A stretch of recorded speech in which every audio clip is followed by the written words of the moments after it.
2019 నుంచి 2024 వరకు వారి పాలనలో, వైసీపీ పాలనలో చాలా సంఘటనలు జరిగినాయి.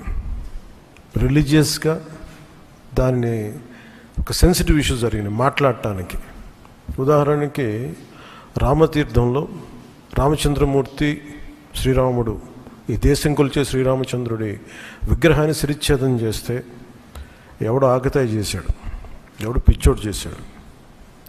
పిఠాపురంలో అశుద్ధంతో విగ్రహాలని చేస్తే ఒక గుడిలో, దాన్ని కూడా ఎవడో పిచ్చోడు చేశాడు.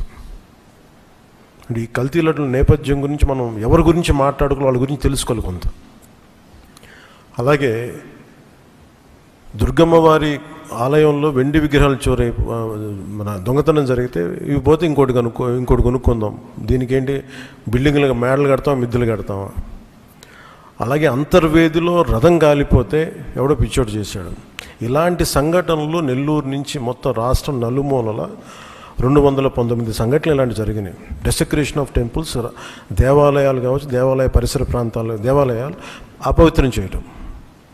ఎక్కడ కూడా ఒక్కరి నిర్ణయం తీసుకున్న దాఖలాలు ఎక్కడా లేవు.